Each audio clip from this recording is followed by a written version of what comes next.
আসসালামু আলাইকুম ওয়া রাহমাতুল্লাহি ওয়া বারাকাতুহু। গোপালগঞ্জ মৎস্য ডিপ্লোমা ইনস্টিটিউট কর্তৃক বিদায় অনুষ্ঠান আয়োজিত আজকের অনুষ্ঠানের প্রধান অতিথি জনাব মোহাম্মদ আনিসুর রহমান, প্রিন্সিপাল গোপালগঞ্জ মৎস্য ডিপ্লোমা ইনস্টিটিউট, এবং মঞ্চে উপবিষ্ট আছেন আমার শ্রদ্ধাভাজন শিক্ষকবৃন্দ এবং বাংলাদেশের দূর দূরান্ত থেকে আগত জ্ঞান পিপাসিত আমার স্নেহের ভাই ও বোনেরা সকলকে জানাই অন্তরস্থল থেকে স্বাগত। আসলে সময় স্বল্পতার কারণে বক্তব্য শর্ট করার কথা বলা হয়েছে। আমিও তেমন বক্তব্য দিতে জানি না, হুট করে বক্তব্য দেওয়ার কোনো প্রিপারেশনই ছিল না। যাই হোক, যেহেতু আমি এই প্রতিষ্ঠানের একজন প্রাক্তন স্টুডেন্ট এবং প্রথম ব্যাচের স্টুডেন্ট, সেই হিসেবে আমি দুটি কথা আপনাদের সামনে বলতে চাই। আসলে বিদায় বলতে আমরা যেটা বুঝি, আপনারা যেটা বোঝেন, আমি আসলে ওটা বুঝি না। আমি বিদায় বলতে বুঝি স্থানান্তর। আমরা শুরু থেকে আমরা মুসলমান ধর্মে যারা অনুসারী, আমরা সবাই জানি বা এটা বিশ্বাস করি সৃষ্টিকর্তা আমাদের সৃষ্টি করে প্রথমে রুহুর জগতে রেখেছিলেন। সেই রুহুর জগৎ থেকে কিন্তু আমাদেরকে স্থানান্তর করা হয়েছে, পৃথিবীতে পাঠানো হয়েছে। আবার আমরা কিন্তু এই জায়গাও চিরস্থায়ীভাবে থাকতে পারবো না। এই জায়গা থেকেও আমাদের স্থানান্তর হবে। অতএব বিদায়টা হচ্ছে এক জায়গা থেকে স্থানান্তর। আমাদেরও এই জায়গার থেকে স্থানান্তর হচ্ছে। কারোর জন্য ভালো কিছু বয়ে আনবে, কারোর জন্য খারাপ। সৃষ্টিকর্তা যার কপালে যেটা রাখছে সেটা অবশ্যই হবে। আমি যে কথাটি বলতে চাই, আমাদের বাবা মা সবাইকে এই জায়গায় যে কোনো একটি লক্ষ্য নিয়ে, যে কোনো একটি গোল নিয়ে কিন্তু এই জায়গা পাঠাইছে। যে কোনো একটি স্বপ্ন বাস্তবায়ন করার জন্য কিন্তু আপনাকে এই জায়গা পাঠাইছিল। আমরা এটা শেষ করছি। যারা সবাই মাত্র শেষ করলেন বা পরবর্তীতে যারা শেষ করবেন, সবারই বাপ মা কিন্তু সবারই গার্জিয়ান একটা লক্ষ্য নিয়ে আপনাকে এই প্রতিষ্ঠানে পাঠাইছিল। দীর্ঘ 4 বছর, অনেকের করোনাকালীন সময়ের কারণে অনেকের 5 বছর সময় লেগে গেছে। আমরা যে 5টা বছর বা 4টা বছর এই জায়গায় সময় অতিবাহিত করলাম, আমরা যে সময় বা শ্রম এই জায়গায় অতিবাহিত করার পর আমরা কি ফিডব্যাক পেলাম, আমরা কি আসলে আমাদের লক্ষ্যে পৌঁছাইতে পারলাম? আমাদের বাবা মা বা আমাদের গার্জিয়ান যে লক্ষ্যে আমাদেরকে এই জায়গায় পাঠাইছিল, সেই লক্ষ্যকে আমরা এই জায়গা থেকে অর্জন করতে পারলাম? যদি আমরা সেই লক্ষ্য অর্জন করতে পেরে থাকি, তাহলেই আমাদের বিদায় কিন্তু আমাদের সাফল্য অর্জন করতে সাফল্য বয়ে আনবে। আর যদি আসলে আমাদের সেই গোল, আমাদের সেই লক্ষ্য যদি আসলে আমরা বাস্তবায়ন করতে না পারি, আমাদের সময়কে যদি আসলে সঠিকভাবে কাজে লাগাতে না পারি, সঠিক জায়গায় যদি আমাদের শ্রম যদি ব্যয় না করে থাকি, তাহলে কিন্তু আমাদের এই বিদায় কিন্তু আসলে সত্যিকারের আমাদের জীবন থেকে যে সময়টা বিদায় নিয়ে গেছে, সেই সময় কিন্তু আর আমাদের ফিরে আসবে না। এই জন্য আমরা কাগজ কলমে কিন্তু আমরা একটা সার্টিফিকেট পেয়েছি। 4টি বছর যে আপনি এই জায়গায় অতিবাহিত করলেন, সেই জন্য সরকার বলেন, আপনার প্রতিষ্ঠান বলেন, আপনাকে কিন্তু একটা সার্টিফিকেট দিছে। সেই সার্টিফিকেটের মূল্য কিন্তু সীমিত সময়ের জন্য। সেই সার্টিফিকেটের সময় কিন্তু একটা সময় শেষ হয়ে যাবে। যে সময় সরকারি চাকরির যে সময় নির্ধারিত করা আছে, সেই সময় কিন্তু আপনার চাকরির সেই সার্টিফিকেটের সময় কিন্তু শেষ হয়ে যাবে। কিন্তু আপনি আমাদের শিক্ষক মন্ডলীর মাধ্যমে আমরা যে শিক্ষার সার্টিফিকেট পাইনি, সেই শিক্ষাটা হচ্ছে মনুষ্যত্ব শিক্ষা, সুশিক্ষা, সুনাগরিক। এই শিক্ষা যদি আপনি সঠিকভাবে নিয়ে থাকি, সঠিকভাবে অর্জন করে থাকি, তাহলে কিন্তু আপনার এই অঘোষিত যে সার্টিফিকেটটি, এই সার্টিফিকেটটি কিন্তু আজীবন আপনার মরার পরেও কাজে দেবে।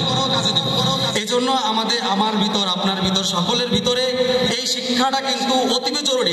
আপনার কিন্তু এই কাগজে কলমের যে সার্টিফিকেট, এটা যতটুকু জরুরি, তার থেকে বেশি জরুরি হচ্ছে সুশিক্ষা, সুমানুষ হওয়া, ভালো মানুষ হয়ে মানুষের মতো মানুষ হওয়া। যদি মানুষের মতো মানুষ হতে পারে, এই যে গণ্ডিটা আপনি শেষ করতেছি, এর পরবর্তী যে গণ্ডিটা আছে, পরবর্তী যে জীবনটা আছে, পরবর্তী যে ধাপে আমরা যাব, সেটা কিন্তু ব্যাপক বড় সমাজ। আমাদের সমাজটা কিন্তু আমরা যে সমাজটা লেখাপড়া শেষ করলাম, এটা কিন্তু খুবই স্বল্প। কিন্তু এর পরবর্তীতে যে সমাজটা যাচ্ছি, সেই সমাজটা কিন্তু অনেক বড়। সেখানে কিন্তু অনেক ধাক্কা আসবে, অনেক তরাই উতরাই করতে হবে, অনেক মানুষের সাথে মিশতে হবে, অনেক মানুষের সাথে চলতে হবে। এই জন্য প্রতিটা ধাপে ধাপে কিন্তু আপনাকে হিসাব করে পা ফেলতে হবে, যে কারোর সাথে যেন আপনার কোনো রকম এমন কোনো ঘটনা না ঘটে, যাতে আপনার জীবনের এই যে অতিবাহিত যেহেতু সময়টা হয়েছে, এই সময়টা নিয়ে আপনাকে কোনো কথা তুলতে পারে যে এই ছেলেটা কোন প্রতিষ্ঠানে পড়ছে, কে তোমাকে পড়াইছে, তোমাকে কি কোনো মনুষ্যত্ব শিক্ষা দেয় নাই, এরকম কোনো আচার আচরণ যেন আমাদের কাছ থেকে কেউ না পায়। যাই হোক, আমি কথা শেষ করব। আরেকটি যে বিষয়টি যে কথাটি আসলে এই অনুষ্ঠানের সাথে সংশ্লিষ্ট না, তারপরে আমি বলতে চাই, কারণ আমার হয়তো বা এরকম সুযোগ আর নাও আসতে পারে, এই জন্য কথাটি বলতেছি। যারা এই জায়গা থেকে আসলে আমরা এখন বের হয়েছি বা বের হব, আমাদের কিন্তু সরকারের মূল উদ্দেশ্য কারিগরি শিক্ষা দেওয়ার মূল উদ্দেশ্যটা কিন্তু আমাদের চাকরির পিছনে দৌড়ানো না। আমাদের এই কারিগরি শিক্ষার মূল উদ্দেশ্য হচ্ছে আমি আপনি আমরা যারা এই শিক্ষাটা অর্জন করব, তারা হাতে কলমে আমরা এই শিক্ষাটাকে মাঠে বাস্তবায়ন করব, নিজে উদ্যোগী হব, নিজে কিছু তৈরি করে দেখাবো, নিজের যোগ্যতা, এই যে আমি মেধাটা কাজে লাগাইছি, আমার যে শিক্ষাটা অর্জন করছি, এই শিক্ষা দিয়ে আমি রাষ্ট্রকে, দেশকে, জনগণকে কিছু সার্ভিস দিব, যে সার্ভিসটি অন্য কেউ দিতে পারতেছে না। আপনার মেধা খাটিয়ে সেরকম একটা সার্ভিস জনগণকে আপনাকে দিতে হবে। তারপরে সবাই সেরকমটা পারবে না, কিন্তু সবার সেরকম মানসিকতা থাকা দরকার যে আমি চাকরির পিছনে দৌড়বো না, আমি নিজে উদ্যোগী হবো, আমি নিজে কিছু করবো, আমার এই শিক্ষাকে এমনভাবে বাস্তবায়ন করবো যে আমার এই শিক্ষার মাধ্যমে আরো 10 জন যেন আমার কাছে এসে চাকরি চায় বা আমার মাধ্যমে তাদের রুজি রোজগারের ব্যবস্থা হয়। এরকম মেন্টালিটি নিয়ে আমরা সামনে এগাবো। আর আমাদের প্রতিষ্ঠানের অবস্থা আসলে যেরকমটা হচ্ছে, আমি স্যারের দৃষ্টি আকর্ষণ করতেছি বিশেষভাবে। হয়তোবা এই যে একটা অনুষ্ঠান, বিদায় অনুষ্ঠান হচ্ছে, সামনের যে ব্যাচের যে অবস্থা, আমরা মনে হয় না যে সামনে বিদায় অনুষ্ঠান এরকম করতে পারবো, কারণ আমাদের স্টুডেন্টই নাই। উপরে যখন আপনাদের মিটিং হয়, ডিজি স্যারের সাথে যখন মিটিং হয়, এই বিষয়টা নিয়ে অনেক বেশি জোরদার দিতে পারে। এই বিষয়টি যখন আপনি জোরদার দিতে যাবেন, তখনই কিন্তু আমাদের চাকরির যে বিষয়টি আসলে এই বিষয়টা চলে আসবে, উচ্চশিক্ষার যে বিষয়টি আছে এই বিষয়টিও চলে আসবে। এই বিষয়টি নিয়ে, এই দুটি বিষয় নিয়ে খুব বেশি করে যদি কথা না বলেন, অতি সত্বর কিন্তু এই জায়গার যে আলোটা আছে সেই আলো কিন্তু নিভে যাবে, একদমই নিভে যাবে। এখনই প্রায় নিবু অবস্থায় আছে প্রতিষ্ঠানটি, কিছুদিন পরে একবারে নিভে যাবে। এই জন্য এই আলো নিভে যাওয়ার আগে কিভাবে আলোকে আরো প্রজ্বলিত করা যায়, কিভাবে এই আলোকে আরো দ্বিগুণ বাড়ায় দেওয়া যায়, সেই চেষ্টা আপনি করবেন। আর সর্বশেষে আমি প্রিন্সিপাল স্যারের বিষয়ে একটি কথা বলে শেষ করতেছি।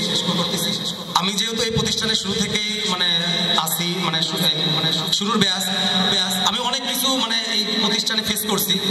আর সেকেন্ড ব্যাচেরও কয়েকজন আসছে, তারাও আমার সাথে ফেস করছে। সত্যি একটা কথা বলতেছি, আগের প্রিন্সিপাল স্যাররা আসলে এই কথাটা কিন্তু এখনই কেউ মাইন্ড নিয়ে না, কিন্তু আমি আসলে বলতে বাধ্য হচ্ছি। আমি আসলে অপরাধ করছি, সেই অপরাধ বোধ থেকে আমি কথাটা বলতেছি। আগের যে প্রিন্সিপাল স্যাররা আসছিলেন, আমি এটা যেহেতু ওপেনে বলতেছি, বিবাদ হবে না। প্রিন্সিপাল স্যাররা আসছিলেন, তাদেরকে এই মঞ্চে দ্বারা কিন্তু আমি অনেক প্রশংসা করছি, কিন্তু আসলে কিন্তু সত্যি বলতেছি, কথাগুলো কিন্তু অরিজিনালি মিথ্যা বলছে। এই মঞ্চে দ্বারা কিন্তু বলতে, এটা প্রিন্সিপাল স্যারের বিষয়ে কিন্তু আমি সুনাম করছি যে তিনি আমাদের মাথার তাজ, তিনি আমাদের প্রতিষ্ঠানের এই করছে সেই করছে, প্রতিটা কথা অরিজিনালি মিথ্যা বলছে। প্রিন্সিপালের জাস্ট খালি সান্ত্বনা দেওয়ার জন্য বা প্রিন্সিপালের ভালোবাসা পাওয়ার জন্য হয়তো আমাদের প্রতি কোনো করুণা দেখায়, সেই জন্য বলছে। কিন্তু আজকে যে কথাটা বলবো, খোদার কসম করে বলতেছি, এই কথাটা বলতেছি একদম আল্লাহর প্রতি বিশ্বাস রেখে এবং সত্যি কথা বলতেছি। আমি এই মাঠে চাষ দেওয়ার জন্য, মাঠে শুধু চাষ দেওয়ার জন্য, শিক্ষার্থীরা খেলাধুলা করতে পারে না, চাষ দিলে বাড়িটা মাটির সাথে মিশ্রণ হবে, ঘাস মিশ্রণ হবে, মাটি তৈরি হবে, শিক্ষার্থীরা খেলতে পারবে। আমি শুধু প্রিন্সিপাল স্যারদের, যে কজন প্রিন্সিপাল আসছে সব কজন প্রিন্সিপাল স্যারের শুধু পা ধরি নেই এই চাষ দেওয়ার জন্য। আরো ওরকম অনেক কাজ আছে যেগুলো আমি অবাক হয়েছি আর আফসোস করতেছি যে প্রিন্সিপাল স্যার আসতে হয়তো 1 মাসও হয় নাই, 1 মাস আসার ভিতরে এই সমস্ত কাজ না বলতে না চাইতে এই সমস্ত কাজ করছে। তিনি তার নিজের দায়িত্ববোধ থেকে, তার ভিতরে আসলে মনুষ্যত্ববোধটা আছে যে আমি এই জায়গায় আসছি শুধুমাত্র সরকারের বেতন পাওয়ার জন্য না, আমি এই জায়গায় শুধু আসছি আমার এই সময়টি অতিবাহিত করার জন্য। আগের যেই কয়েকজন প্রিন্সিপাল স্যার আসতো, তারা শুধুমাত্র এই জিনিসটাই মনে করছে যে আমার এই জায়গায় আসছে, আমি কোনোভাবে যেন আমার এই সময়কে অতিবাহিত করতে পারি, যে কোনোভাবে যেন আমি এই জায়গাতে পার পেয়ে যেতে পারি। আমার এই জায়গায় কোনো কিছু উন্নয়নের দরকার নাই, শিক্ষার্থীদের মান উন্নয়নের কোনো কিছু দরকার নাই, প্রতিষ্ঠানে মান উন্নয়নের দরকার নাই, তারা শুধুমাত্র সময়টা অতিবাহিত করতে চাইছে। সেরকম ভাবে ভিতরে জ্বালানি কাঠের জন্য, আমরা লাকড়ি চুলায় রান্না করার জন্য স্যারের কাছে এরকম হাতে পায়ে বারবার ধাপে গেছি। সেকেন্ড ব্যাচের যারা আছে তারা আমার সাথে অনেকবার গেছে, সবাই জানে বিষয় সাক্ষী। কিন্তু এই সমস্ত বিষয়গুলো আমরা চেয়েও পাইনি, আমাদেরকে বারবার বলা হয়েছে বাজেট নাই, এই সমস্ত কথা বলে আমাকে দূর করে তাড়িয়ে দিয়েছে। আমাকে দেখা যাচ্ছে এক প্রিন্সিপাল গেলে আরেক প্রিন্সিপাল স্যারের কাছে আমার নামে বদনাম বলে গেছে যে এই ছেলেটা চরম বাজে, এর ব্যবহার চরম খারাপ, এর কাছে ধারে কাছে যাওয়া যাবে না, এই সমস্ত কথা বলে গেছে।